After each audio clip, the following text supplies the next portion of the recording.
ठीक है, welcome to my channel. आज दोस्तों जिस टॉपिक के बारे में हम डिस्कस करने वाले हैं वो है डिफेंस सेक्टर का यहाँ से हमारा एक्सपोनेंशियल ग्रोथ कर सकता है कि नहीं, है ना। तो वन बाय वन हम डिस्कस करेंगे कि इसके मायने क्या है। ठीक है, सबसे पहला पॉइंट जो दोस्तों इसमें आता है वो डिफेंस बजट। अगर से आप पिछले 5 साल का डाटा देखोगे दोस्तों, तो हमारी जो सरकार है लगातार अपना डिफेंस बजट बढ़ाते जा रही है। अगर मैं बात करूँ दोस्तों फाइनेंशियल ईयर 21-22 में, तो हमारा जो डिफेंस बजट था दोस्तों वो 4.78 लाख करोड़ का था। और वहीं फाइनेंशियल ईयर 22-23 की अगर दोस्तों मैं बात करूँ, तो हमारा जो डिफेंस बजट था वो 5.25 लाख करोड़ का था। और अगर मैं फाइनेंशियल ईयर 23-24 की बात करूँ तो 5.94 लाख करोड़ का था। और अगर मैं फाइनेंशियल ईयर 24-25 की बात करूँ दोस्तों, तो 6.2 लाख करोड़ का था। और ऐसा एक्सपेक्टेशन है दोस्तों कि आने वाले जो साल है 25-26 फाइनेंशियल ईयर 25-26 में जो है दोस्तों हमारा जो डिफेंस बजट दोस्तों जो हो सकता है वो 6.81 लाख करोड़ का हो सकता है। ठीक है, तो इसके मायने क्या है दोस्तों, जब सरकार कभी भी डिफेंस बजट बढ़ाती है तो इसका मायने ये होता है दोस्तों कि वो चाहती है कि ज़्यादा से ज़्यादा डिफेंस प्रोडक्ट और इक्विपमेंट पे खरीदारी पे खर्चा करे, है ना। तो कहीं ना कहीं हमारे देश में अगर सरकार डिफेंस बजट पे एक्स्ट्रा खर्चा करेगी तो इसके संकेत ये होते हैं दोस्तों कि हमारी जो डिफेंस बजट मतलब डिफेंस में काम करने वाली, इस डिफेंस सेक्टर में जो काम करने वाली कंपनियां हैं उसको कहीं ना कहीं ज़्यादा प्रोजेक्ट या ऑर्डर मिलेंगे। ठीक है, और ये कहीं ना कहीं ज़्यादा से ज़्यादा रेवेन्यू या प्रॉफिट जनरेट करेगा हमारी डिफेंस कंपनी में, है ना। और अगर दोस्तों अगर मैं इसकी बात करूँ, कंपैरिजन करूँ इंडिया का चाइना और अमेरिका से दोस्तों, तो इंडिया का कंपैरिजन अगर मैं चाइना से करूँ और अमेरिका से करूँ दोस्तों, है ना, तो इंडिया जो है उसका जो मतलब लास्ट ईयर का जो हमारा जो डिफेंस बजट था वो $78 बिलियन का था, है ना। और अगर मैं दोस्तों बात करूं चाइना का, तो वो 245 से लेकर $300 बिलियन के बीच में था, है ना। और वहीं दोस्तों मैं अमेरिका की बात करूं तो 650 बिलियन डॉलर से लेके $800 बिलियन के आसपास था। ठीक है, तो अगर मैं दोस्तों अमेरिका की अगर दोस्तों बात करूं, तो वो है अपने डिफेंस बजट, अपनी जीडीपी का 3% अपने डिफेंस बजट पे खर्च कर रहा है। और वहीं में दोस्तों मैं चाइना की बात करूं तो वो भी 1.5 से लेकर 2% जो है अपने जीडीपी का खर्च कर रहा है। और दोस्तों वहीं इंडिया की अगर मैं बात करूँ दोस्तों, तो इंडिया जो है अपने डिफेंस मतलब जीडीपी का अपने डिफेंस बजट पे 1.8 से लेके 1 2% तक अपनी जीडीपी का खर्चा कर रहा है। ठीक है, तो कहीं ना कहीं दोस्तों अगर हमें चाइना से कम्पीट करना है, कहीं ना कहीं दोस्तों अगर हमें अमेरिका से कंपेरिजन करना है, तो हमें दोस्तों over the long period of time हमारा जो डिफेंस बजट है वो आगे मतलब लगातार बढ़ाना ही होगा, है ना। और सालाना दोस्तों जो डिफेंस बजट है हमारी इंडिया का दोस्तों 7 से 8% के बीच में आसपास कहीं ग्रो हो रहा है। ठीक है, तो ये कहीं ना कहीं दोस्तों पॉजिटिव प्ले करने वाला है हमारे डिफेंस सेक्टर के एक्सपोनेंशियल ग्रो होने में। ठीक है, दूसरा पॉइंट दोस्तों जो सबसे इम्पोर्टेंट है अभी तक का, ये है दोस्तों इम्पोर्ट बैन। अगर मैं दोस्तों अगर बात करूँ हमारी सरकार का अभी तक का सबसे बेस्ट डिसीजन अगर मैं बोलूँ दोस्तों, तो ये इम्पोर्ट बैन है। और इम्पोर्ट बैन क्या है दोस्तों, इनने ना जो डिफेंस इक्विपमेंट या प्रोडक्ट है ना जो बाहर से आते थे या स्पेयर पार्ट्स वगैरह जो बाहर बाहर से आते थे दोस्तों, 500 से ज़्यादा जो आइटम्स या प्रोडक्ट है उन पे सरकार ने बैन लगा दिया है। क्यों लगाया दोस्तों बैन? ताकि सरकार चाहती है सेल्फ रिलायंट होना, है ना, सेल्फ रिलायंट होना, है ना। सेल्फ रिलायंट का मतलब ये है दोस्तों कि सरकार ये चाह रही है कि वो आत्मनिर्भर हो जाए, है ना। वो चाह रही है कि हमारे देश में ये प्रोडक्ट बनना चालू हो ताकि हमारी देश की कंपनियों को फ़ायदा हो, इससे हमारी देश की कंपनियों को इससे मतलब प्रॉफिट पहुंचे। ठीक है, तो इसका मायने दोस्तों बहुत ज़्यादा है। और इनमें ना दोस्तों अगर मैं 500 आइटम्स या प्रोडक्ट की बात करूँ तो उसमें ना अलग अलग कैटेगरीज हैं, है ना। अलग अलग दोस्तों इसमें जो है कैटेगरी है। जैसे एग्जांपल के तौर पे दोस्तों मैं बात करूँ, सबसे पहली कैटेगरी आती है दोस्तों, वो आती है वेपन्स एंड प्लेटफॉर्म। तो वेपन्स एंड प्लेटफॉर्म्स में दोस्तों सरकार ने लाइट कॉम्बैट हेलीकॉप्टर को बैन कर दिया, या बिल्ड आर्म्ड फाइटिंग व्हीकल्स को बाहर के आने वाले मतलब इम्पोर्ट बंद कर दिया, बाहर से वो यहाँ अपने देश में नहीं होंगे दोस्तों, सरकार चाह रही कि यहाँ बने। ठीक है, next generation corvettes mind protect vehicle को बैन कर दिया, या transport aircraft sonar system assault rifle radars को बैन कर दिया, है ना। इसके मायने क्या दोस्तों, सरकार चाह रही है कि जो हम बाहर से इंपोर्ट करते थे उसमें हमारा ना डिफेंस बजट का काफ़ी सारा एक बड़ा चंक जो है वो उस पर खर्च हो जाता, तो सरकार चाह रही है कि हमारे देश में निर्मित होना शुरू हो जाए, है ना, ताकि हमारी जो इंडिजिनस कंपनी को उनको प्रॉफिट हो। ठीक है, दूसरी दोस्तों मैं अगर मैं बात करूं तो दूसरी कैटेगरी आती है मिसाइल्स एंड म्यूनिशंस की। मिसाइल्स म्यूनिशंस में दोस्तों सरकार ने land attack cruise missiles, anti tank guided missiles या helicopter launch up to certain ranges air to air missiles को दोस्तों बैन कर दिया। ठीक है, तीसरी कैटेगरी दोस्तों इसमें आती है, वो आती है दोस्तों aircraft, helicopter and trainer planes, ठीक है। तो इसमें जो है दोस्तों बेसिक ट्रेनर एयरक्राफ्ट हो गया, या फिर एडवांस लाइट एयरक्राफ्ट हो गए, या लाइट यूटिलिटी हेलीकॉप्टर हो गया, या लाइट कॉम्बैट हेलीकॉप्टर सिस्टम है, उसको बैन कर दिया, ठीक है। चौथी कैटेगरी दोस्तों आती है वो नेवल मैरिटाइम की आती है। नेवल मैरिटाइम में दोस्तों सरकार ने ऑफशोर पेट्रोल वेसल्स को बैन कर दिया है, एंटी सबमरीन वॉरफेयर क्राफ्ट्स को बंद कर दिया है, या फिर शिप बॉर्न क्रूज मिसाइल्स को बैन कर दिया है ना। पांचवी कैटेगरी आती है दोस्तों electronic sensor and support system की। इलेक्ट्रॉनिक सेंसर और सपोर्ट सिस्टम में दोस्तों सरकार ने बैन कर दिया है इलेक्ट्रॉनिक वॉरफेयर सूट, या फिर active vibration control, health uses monitoring systems for helicopters, ground proximity warning systems, या हेलमेट माउंटेड डिस्प्ले सिस्टम्स हो गया, या डायरेक्शनल इंफ्रारेड काउंटर्स मेजर्स, है ना, एक्सेट्रा। और या फिर मैं बात करूँ लेजर वार्निंग सेंसर्स, है ना, हाई प्रेशर वॉल्व्स, या certain type of cable voltage control oscillator, ठीक है। और अगर दोस्तों मैं रॉ मटेरियल कैटेगरी की अगर दोस्तों मैं बात करूं, तो इसमें सरकार ने बैन किया है दोस्तों gas turbine generator, magazine fire fighting system on weapons, है ना। तो ये दोस्तों सब PIL के अंदर में आती है। PIL का मतलब क्या होता है? Positive indigenous list. Positive indigenous list का मतलब ये होता है दोस्तों कि सरकार ये चाह रही है कि कहीं ना कहीं ये हमारे देश में निर्मित हो, ताकि जो हमारे यहाँ की जो कंपनियाँ हैं उनको ज़्यादा से ज़्यादा प्रॉफिट हो, है ना, हमारे मतलब देश में ज़्यादा से ज़्यादा जॉब जनरेट हो, लोगों को रोजगार मिले, ठीक है। और ज़्यादा से ज़्यादा हम जो है सेल्फ रिलायंट हो, ना कि दूसरे पे निर्भर हो दोस्तों, है ना। तीसरी दोस्तों जो अगर मैं बात करूँ पॉइंट की, वो है ऑर्डर बुक। अगर दोस्तों आप सरकारी PSU कंपनियों की अगर बात करोगे दोस्तों, तो उनका ना ऑर्डर बुक बहुत स्ट्रांग है। अगर मैं बात करूँ दोस्तों HAL की बात करूँ दोस्तों मैं, तो उसके पास मतलब 1 लाख करोड़ से ज़्यादा की ऑर्डर बुक है ना। और अगर मैं बात करूं दोस्तों BEL की, है ना, BEL की दोस्तों बात करूं तो उसके पास 75,000 CR की दोस्तों 75,000 CR की दोस्तों ऑर्डर बुक है ना। तो दोस्तों ये जो मैं नाम ले रहा हूँ ये सिर्फ एजुकेशन पर्पज़ के लिए ले रहा हूँ, ताकि मैं आपको समझा सकूँ, ना कि आपको कोई रिकमेंडेशन दे रहा हूँ, है ना। ये रिकमेंडेशन नहीं दोस्तों, सिर्फ एजुकेशन पर्पज़ के लिए नाम ले रहा हूँ।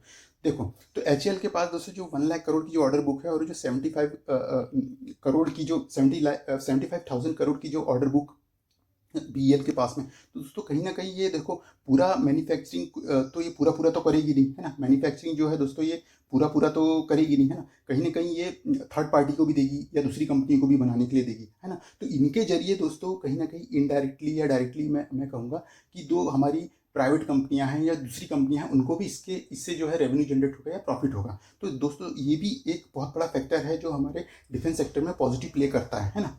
तो ठीक है ना। चौथा पॉइंट दोस्तों जो है वो बहुत इंपॉर्टेंट पॉइंट है, और मैं ऐसे क्यों बोल रहा हूँ दोस्तों, क्योंकि वार टेंशंस आप देख रहे होंगे दोस्तों, चाहे इजराइल हो, है ना, या फिर दोस्तों मैं बात करूँ इजराइल का हमास के साथ, है ना, या फिर मैं बात करूँ दोस्तों इजराइल का ईरान के साथ में, है ना, या फिर आप देखोगे रशिया या यूक्रेन का मामला हो, है ना। तो पूरी दुनिया में कहीं ना कहीं दोस्तों वार हो ही रहे हैं, ठीक है। और इसमें वही कंट्री सर्वाइव करेगी जिसका डिफेंस बजट स्ट्रांग होगा, या जो कंपनियां जो देश जो हैं वो सेल्फ रिलायंट होंगे दोस्तों, है ना, सेल्फ रिलायंट होंगे। इसके मायने बहुत ज़्यादा है दोस्तों, है ना। और अभी आप देख रहे होगे रिसेंट में अमेरिका और वेनेजुएला का चला है वॉर टेंशन, है ना। तो ये कहीं ना कहीं दोस्तों ये दर्शाता है कि आने वाले समय में दोस्तों, है ना, वही कंपनी मतलब वही कंट्री सर्वाइव करेगी जिसका डिफेंस बजट या डिफेंस सेक्टर जो है सेल्फ रिलायंट होगा या बहुत ही स्ट्रांग होगा, है ना। और पांचवें पॉइंट की दोस्तों अगर मैं बात करूं तो टेक्नोलॉजी अपग्रेड्स है दोस्तों, है ना। टेक्नोलॉजी अपग्रेड्स की दोस्तों मैं बात करूं तो हाँ, पहले क्या होता था दोस्तों, फाइटर जेट्स और टैंकों से दोस्तों मतलब फाइट लड़ी जाती थी, लेकिन दोस्तों अब आ गए हैं एडवांस वेपन्स आ गए, जैसे ड्रोन्स आ गए हैं, या फिर मैं दोस्तों मैं बात करूं बात करूं और एडवांस लेवल पे दोस्तों, तो AI सिस्टम जनरेटेड ड्रोन्स आ गए दोस्तों, है ना, सुसाइड बॉम्बर आ गए हैं दोस्तों, है ना। तो कहीं ना कहीं टेक्नोलॉजी जो है धीरे धीरे अपग्रेड हो रही है, और इसमें वही देश सस्टेन कर पाएगा जिसकी टेक्नोलॉजी लगातार अपग्रेड हो रही है ना। तो और रिसेंटली अगर मैं बात करूं दोस्तों, जो अभी ऑपरेशन सिंदूर हुआ था, उसमें एक जो पाकिस्तान था वो हम पे कहीं ना कहीं डमी मिसाइलें या डमी ड्रोन जो है हम पे हिट कर रहा था, तो उसके काउंटर अटैक करने के लिए दोस्तों हमने भी हमारी मिसाइलों से अटैक किया। चाहे ब्रह्मोस हो, चाहे मतलब हमारी जो इंडिजिनस मिसाइल से जो अदर्स हैं, है ना, तो उनका प्रेसिजन टारगेट जो था बहुत ही सटीक था। लेकिन दोस्तों वो कहीं ना कहीं उनको मैन्युफैक्चरिंग कॉस्ट जो है दोस्तों वो बहुत ज़्यादा आता है, ठीक है। तो अगर मैं टेक्नोलॉजी अपग्रेडेशन की अगर बात करूँ, तो अगर हम एडवांस और एडवांस लेवल पे जाएँ, तो हमें कहीं ना कहीं लेज़र वेपन्स को डेवलप करना होगा, है ना। और ये लेज़र वेपन्स दोस्तों, ये मिसाइलें जो होती है उनसे थोड़ा कम कॉस्टली होते हैं, ठीक है। और ये कहीं ना कहीं हमारे जो डिफेंस बजट को है उसको बैलेंस करने में दोस्तों काम करेगा। तो कहीं ना कहीं हमें टेक्नोलॉजी को भी अपडेट करने की ज़रूरत है। तो बढ़ती टेक्नोलॉजी का अपग्रेडेशन जो है ये भी कहीं ना कहीं लॉन्ग टर्म में दोस्तों हमारा जो डिफेंस सेक्टर है उसको ग्रो करने में हेल्प करेगा, ठीक है। प्राइवेटाइजेशन, ये पांचवा पॉइंट है। प्राइवेटाइजेशन दोस्तों, प्राइवेट प्लेयर वही, अब जो सरकार ने पहले क्या होता था, पीएसयू कंपनी ही इन्वॉल्व होती थी डिफेंस की चीज़ों को मैन्युफैक्चर करने के लिए, लेकिन अब जो है प्राइवेट प्लेयर भी इसमें आ गए। तो प्राइवेट प्लेयर दोस्तों जब जहाँ आते हैं, जहाँ मतलब पूरी रिसर्च के साथ आते हैं दोस्तों लोग, जहाँ पर लॉन्ग टर्म सस्टेन करने के चांसेस ज़्यादा हो, जहाँ पर लॉन्ग टर्म जो फ्यूचर ज़्यादा हो, ठीक है। तो प्राइवेट प्लेयर दोस्तों आएंगे तो कहीं ना कहीं एक बेटर डिफेंस मार्केट जो है वो डेवलप होगा, ठीक है। तो ये भी दोस्तों एक बहुत बड़ा मैं बोलूँगा अगर पॉइंट है हमारे मतलब जो पॉजिटिव प्ले करेगा हमारे डिफेंस सेक्टर के लिए, ठीक है। छठवां सबसे इंपॉर्टेंट पॉइंट दोस्तों, वैल्यूएशन कैचअप। अगर दोस्तों अगर अब आपको बात करूं, अगर मैं अपनी पीएसयू कंपनियों की दोस्तों बात करूं, है ना, तो पीएसयू कंपनियां जो हैं दोस्तों, वो उनका अगर मैं पी की बात करूं, मतलब वो ना उनका वैल्यूएशन बहुत सस्ता है। तो आपका वैल्यूएशन कैसे सस्ता हो गया? वैल्यूएशन दोस्तों अगर मैं बात करूं, तो अगर डिफेंस इंडस्ट्री का दोस्तों अगर मैं बात करूं, पी जो है उसका मतलब अप्रॉक्सीमेट 50 के आसपास है, ठीक है। और वहीं दोस्तों अगर मैं अपनी पीएसयू कंपनी अगर एचएएल की बात करूं, तो उसका कहीं अप्रॉक्सीमेट 40 के आसपास पी रेशियो आता है ना, और अगर दोस्तों मैं बीईएल की दोस्तों बात करूं, तो कहीं ना कहीं वो 53 या 54 के आसपास उसका पी रेशियो है ना। तो एक अगर मैं इंडस्ट्री पी से कंपैरिजन करूँ, तो एक थोड़ा वैल्यूएशन वाइज ठीक दिखता है, लेकिन एक थोड़ा एक्सपेंसिव दिखता है दोस्तों। ऐसा नहीं होता, पी जो है जरूरी नहीं कि आपको इंडस्ट्री पी से ही कंपैरिजन करें। अगर दोस्तों आप इनके ऑर्डर बुक, जैसे मैंने आपको बताया था, इनके पास अच्छी खासी, एचएएल के पास 1 लाख करोड़ से ज़्यादा की ऑर्डर बुक है ना, 1 लाख करोड़ से ज़्यादा की ऑर्डर बुक है। और बीएल के पास अप्रॉक्सीमेटली 75,000 करोड़ की जो है दोस्तों उनके पास में ऑर्डर बुक है, ठीक है। ये दोस्तों एचएएल और बीएल का नाम दोस्तों मैंने समझाने के लिए लिया है, सिर्फ एजुकेशन पर्पस के लिए लिया है, कोई रिकमेंडेशन नहीं है, ठीक है। तो ये मैं बताने की कोशिश कर रहा हूँ दोस्तों कि ये इनके पास इतनी स्ट्रांग ऑर्डर बुक है कि कहीं ना कहीं जब ये सही समय पे अपनी ऑर्डर बुक को एग्जीक्यूट कर देंगे, तो इससे होने वाला जो रेवेन्यू है, जो प्रॉफिट है, वो कहीं ना कहीं इनके पी रेशियो को रीरेट करेगा, है ना। तो अगर मैं इनके ऑर्डर बुक को देखूँ, तो इनका जो पी रेशियो दोस्तों वो मुझे अभी भी चीप वैल्यूएशन पे लगता है ना। पी रेशियो दोस्तों मतलब कोई कंपनी सस्ती है या नहीं, ये बहुत सारी चीज़ों पर निर्भर करता है ना। ऐसा कोई जरूरी नहीं है कि अगर आप इंडस्ट्री से कंपेरिजन कर लिया, तो उसके कंपेरिजन करके ही आप किसी का महंगा या सस्ता निकाल सकते हो, है ना। उस आपको ये भी देखना होता है कि इसमें अदर फैक्टर्स क्या इंक्लूड हो रहे हैं, है ना। तो ये कहीं ना कहीं एक फ्यूचर पोटेंशियल सेक्टर मुझे लगता है, जो आगे आने वाले समय में एक अच्छा एक्सपोनेंशियल ग्रोथ दे सकता है ना। तो और देखो दोस्तों, ये तो होगी सारी पॉजिटिव बातें, है ना। कहीं ना कहीं दोस्तों, कहीं पॉजिटिव पॉइंट होते तो वहाँ नेगेटिव पॉइंट्स भी दोस्तों होते हैं, और ये दोस्तों बहुत इंपॉर्टेंट पॉइंट है ना। क्योंकि दोस्तों अगर मैं बात करूँ इसमें रिस्क फैक्टर की, है ना, कहीं ना कहीं दोस्तों पॉजिटिव चीज़ें होती तो वहाँ ना रिस्क फैक्टर भी इन्वॉल्व होते हैं। देखो, सबसे पहली बात दोस्तों इसमें दिक्कत ये है ना, पहला पॉइंट ये कि इसमें ना लार्ज ऑर्डर बुक्स है। तो लार्ज ऑर्डर बुक्स जहाँ होती है ना दोस्तों, वहाँ रिस्क ऑफ डिले होता है ना। वहाँ सप्लाई चेन भी इश्यू आ सकते हैं, है ना। कॉस्ट ओवर रन भी हो सकते हैं, मतलब ज़रूरत से ज़्यादा पैसा खर्च हो जाए किसी प्रोडक्ट को बनाने में या मैन्युफैक्चर करने में, है ना। और कहीं ना कहीं चौथा पॉइंट दोस्तों मैं बात करूं, तो एग्जीक्यूशन लैग्स भी, क्योंकि आप वर्क ऑर्डर बड़े हैं, है ना, तो एग्जीक्यूशन लैग्स भी वहां पर जनरेट होते हैं, जिससे कारण क्या हुआ, revenue recognisation gets pushed outs भी हो सकते हैं, है ना। और दोस्तों अगर मैं डिफेंस सेक्टर में बात करूं दोस्तों ना, तो ये अभी ग्रोइंग फेज में, तो इसमें क्या होता है दोस्तों, लाइसेंस इशू भी बहुत बड़ा एक फैक्टर होता है ना। लाइसेंस इशू भी बहुत बड़ा फैक्टर होता है। छोटे पॉइंट दोस्तों बहुत इंपॉर्टेंट है। आपने देखा होगा जो हमारा जो लेटेस्ट तेजस फाइटर है ना, अगर मैं लेटेस्ट तेजस फाइटर की अगर दोस्तों बात करो, वो मतलब हम ही कहते हैं कि वो मतलब इंडियन मेड फाइटर जेट है, लेकिन दोस्तों अगर मैं बात करूं उसका जो इंजन है, खासकर तेजस LCA MK1, है ना, और तेजस MK 1A का, है ना। तो ये जो दोस्तों इसका जो इंजन है वो दोस्तों कहीं ना कहीं अमेरिकन कंपनी ने इसको डिज़ाइन किया, बनाया है ना, मैन्युफैक्चर्ड किया है। बात करूं अगर जनरल इलेक्ट्रिक का दोस्तों ये F404GE11N20 टर्बोफेन इंजन है दोस्तों, जो ये जनरल इलेक्ट्रिक कंपनी द्वारा निर्मित किया गया है। तो दोस्तों कहीं ना कहीं जो है ना दोस्तों, हम मतलब असेंबल तो अपने देश में कर ले रहे हैं, लेकिन इंजन जो है दोस्तों अभी भी हमारे लिए एक बहुत बड़ा कंसर्न है, जो हम बाहर के देश से हमको इंपोर्ट करना पड़ता है ना। और दोस्तों इसका ना एक मेंटेनेंस कॉस्ट भी बहुत ज़्यादा होता है, क्योंकि आपने देखा होगा कि अमेरिका में महंगाई ज़्यादा है, हमारे देश में इतनी महंगाई नहीं है एज़ कम्पेयर टू अमेरिका, है ना। तो कहीं ना कहीं हमारा जो डिफेंस बजट का एक बड़ा जो मतलब चंक है वो इनके मेंटेनेंस कॉस्ट पे भी जाता है। कहीं ना कहीं हम दूसरों पे निर्भर है दोस्तों, है ना। और अगर दूसरी सबसे इम्पोर्टेंट दोस्तों, ये सबसे इम्पोर्टेंट पॉइंट है, ये मैं ऐसा क्यों बोल रहा हूँ दोस्तों। देखो जो हमारा जो डीआरडीओ है ना दोस्तों, डीआरडीओ है, वो डीआरडीओ का जो gas turbine research establishment department जो है दोस्तों, वो कावेरी जेट इंजन पे काम कर रहा है ना। कावेरी जेट इंजन पे काम कर रहा है दोस्तों। जिस दिन हमने ये कावेरी इंजन को मतलब टेक्नोलॉजिकली मैन्युफैक्चर्ड कर लिया हमने दोस्तों, तो ये हमारे लिए, हमारे डिफेंस सेक्टर के लिए एक बहुत बड़ा पुश होगा, है ना। लेकिन दोस्तों इसमें दिक्कत ये है ना, ये अभी ऑपरेशनल स्टेज में पहुंचा नहीं है ना। तो इसमें दिक्कत क्या है दोस्तों, थ्रस्ट की प्रॉब्लम आ रही है इसमें ना, वो उतना थ्रस्ट जनरेट नहीं हो पा रहा है जो मतलब एक फुल्ली ऑपरेशनल मतलब जेट इंजन में होना चाहिए, ठीक है। लेकिन दोस्तों कहीं ना कहीं जिस दिन हम ये कावेरी जेट इंजन को मतलब आत्मनिर्भर होकर खुद ही अगर डेवलप कर लेंगे दोस्तों, तो हमारी जो निर्भरता है वो बाहर के देशों पे बहुत कम हो जाएगी, और कहीं ना कहीं हम सेल्फ रिलायंट हो जाएंगे। और दोस्तों आपको एग्जाम्पल के तौर पर अगर मैं बात करूँ ना दोस्तों, अगर आपको अगर मैं इसरो की बात करूँ, तो स्पेस इंडस्ट्री में दोस्तों इसरो का ना वर्ल्ड में एक बहुत बड़ा मार्केट शेयर है। क्योंकि आपने देखा होगा पहले ना स्पेस रिसर्च में ना अमेरिका थी, जापान थी, रशिया था, चाइना था, है ना। लेकिन जब से इसरो ने अच्छा काम करना शुरू किया है, इसरो ने एक प्रेसिजन प्रोजेक्ट को फुलफिल करना शुरू किया है, तब से ना दोस्तों हमारे पास ना बड़े बड़े ऑर्डर आने लगे, ठीक है। अमेरिका की जो नासा है वो अपने सैटेलाइट हमसे लॉन्च करवा रही है।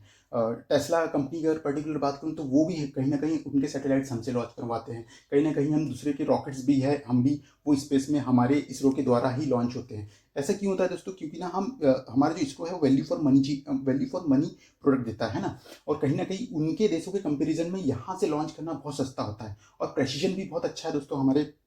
अगर मैं बात करूँ इसरो का, है ना, तो अगर एग्जाम्पल के तौर पर मैं बात करूँ, अगर हम कावेरी जेट इंजन टेक्निक को अगर हम डेवलप कर लेते हैं, कहीं ना कहीं स्पेयर पार्ट्स, इक्विपमेंट या प्रोडक्ट हम हमारे देश में अगर मैन्युफैक्चर करने लग जाते हैं, तो दोस्तों ये बहुत बड़ा मतलब सक्सेस रेट हो जाएगा हमारे देश के लिए। क्योंकि अगर हम बाहर से कोई चीज़ मंगवा रहे तो महंगा पड़ता है, लेकिन वहीं दोस्तों आप सोच के देखिए, अगर हम यहाँ में मैन्युफैक्चर कर ले तो कितना सस्ता होगा, है ना। हम कहीं ना कहीं बाहर के देशों को भी इम्पोर्ट कर सकते हैं। और दुनिया में ना दोस्तों आजकल डिफेंस सेक्टर का ग्रो होना ना बहुत बड़ा कंसर्न है। छोटी छोटी कंट्रियां हैं दोस्तों, वो अमेरिका, रशिया या फिर मैं बात करूं फ्रांस के डिफेंस प्रोडक्ट को अफोर्ड नहीं कर सकती। उनके लिए जरूरी है दोस्तों कि इंडिया वहां पर आगे आए और अपनी मैन्युफैक्चरिंग टेक्नोलॉजी को डेवलप करके कहीं ना कहीं बाहर के देशों को इंपोर्ट करें। क्योंकि दोस्तों जो इंजन हम रशिया या फिर अमेरिका की मदद से बना रहे हैं दोस्तों, वो हम बाहर के देशों में कहीं ना कहीं इंपोर्ट नहीं कर सकते, क्योंकि कहीं ना कहीं वो हम पे रेस्ट्रिक्शंस लगाते हैं, लिमिट लगाते हैं। लेकिन दोस्तों अगर कोई टेक्नोलॉजी हमारे देश में फुल्ली डेवलप्ड हुई होगी तो वो वहाँ रेस्ट्रिक्शन नहीं होंगे दोस्तों, वहाँ हम फुल्ली मतलब वहाँ पर एक्सपोर्ट कर पाएंगे दूसरे देशों को, है ना। तो कहीं ना कहीं मेरा जो एनालिसिस है दोस्तों ये बताता है कि डिफेंस सेक्टर में दोस्तों कहीं ना कहीं एक बहुत बड़ा एक्सपोनेंशियल ग्रोथ आ सकता है, प्रोबेबिलिटी है, संभावना है ना। और दोस्तों मैंने जो मेरा पिछले वीडियो था उसमें आपने देखा होगा, मैंने एआई का वीडियो डाला था, आईटी सेक्टर पे उसका क्या इम्पैक्ट है। तो कोई भी इंडस्ट्री जैसे होती है ना, उसमें 4 फेसेस होते हैं, है ना। पहला होता है दोस्तों इंट्रोडक्शन, इंट्रोडक्शन होता है। दूसरा दोस्तों होता है ग्रोथ होता है ना। और तीसरा जो होता है दोस्तों मैच्योरिटी होता है ना। और चौथे पॉइंट की अगर मैं बात करूँ तो डेक्लाइन होता है, ठीक है। तो कहीं ना कहीं दोस्तों हम ना इंट्रोडक्शन फेज से अब ग्रोथ फेज में एंटर करने की कोशिश कर रहे हैं डिफेंस सेक्टर में, है ना। एग्जाम्पल के तौर पे दोस्तों मैं जैसे बना के दिखाऊँ, है ना। एग्जाम्पल में ग्राफ है जैसे ये, तो ये हो गया दोस्तों इंट्रो फेस, इंट्रोडक्शन फेस, है ना। ये हो गया दोस्तों ग्रोथ फेस, है ना। बात करूँ ये मैच्योरिटी हो गया, है ना। और अगर दोस्तों इसकी बात करूँ तो ये डेक्लाइन हो गया, ठीक है। तो हम समवेयर दोस्तों, हम जो है दोस्तों समवेयर दोस्तों जो हम है ना इंट्रोडक्शन फेज के से जस्ट निकल के अब हम कहीं ना कहीं ग्रोथ स्टेज में दोस्तों एंटर कर रहे हैं। और जब कोई भी कंट्री दोस्तों जब ग्रोथ स्टेज में एंटर करती है ना, तो वहाँ एक लॉन्ग टर्म सस्टेनेबिलिटी की मतलब प्रोबेबिलिटी होती है। मतलब अभी ना दोस्तों बहुत लंबा रन हमें डिफेंस सेक्टर में तय करना है ना, बहुत लंबा रन है दोस्तों। आईटी जो है अपना ग्रोथ फेज से कंप्लीट कर चुका है, वो कहीं ना कहीं दोस्तों समवेयर हियर मतलब मेच्योरिटी फेज में है ना। लेकिन जो हमारा जो डिफेंस सेक्टर है दोस्तों, वो इंट्रोडक्शन के बाद अब ग्रोथ फेज में एंटर कर रहा है दोस्तों। तो कहीं ना कहीं बहुत लंबा रन है जो हमें डिफेंस सेक्टर में दोस्तों तय करना है ना। तो ये पूरा एनालिसिस था दोस्तों, है ना। हम ग्रोथ फेज में हैं अभी।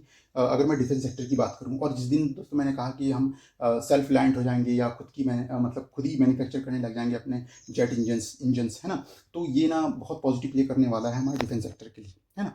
तो दोस्तों आज यहीं तक रखते हैं। और जो भी स्टॉक्स का मैंने नाम लिए दोस्तों, सिर्फ एजुकेशन पर्पज़ के लिए लिए थे, ना कि किसी के लिए कोई रिकमेंडेशन था, है ना। रिकमेंडेशन मैं किसी को नहीं देता हूँ। और कोई भी डिसीजन दोस्तों स्टॉक मार्केट में बनाने के पहले ना आप अपने सेबी रजिस्टर्ड फाइनेंशियल एडवाइजर से सलाह अवश्य लें, क्योंकि स्टॉक मार्केट में दोस्तों रिस्क हमेशा इन्वॉल्व होता है ना। तो this is Ravindra signing off.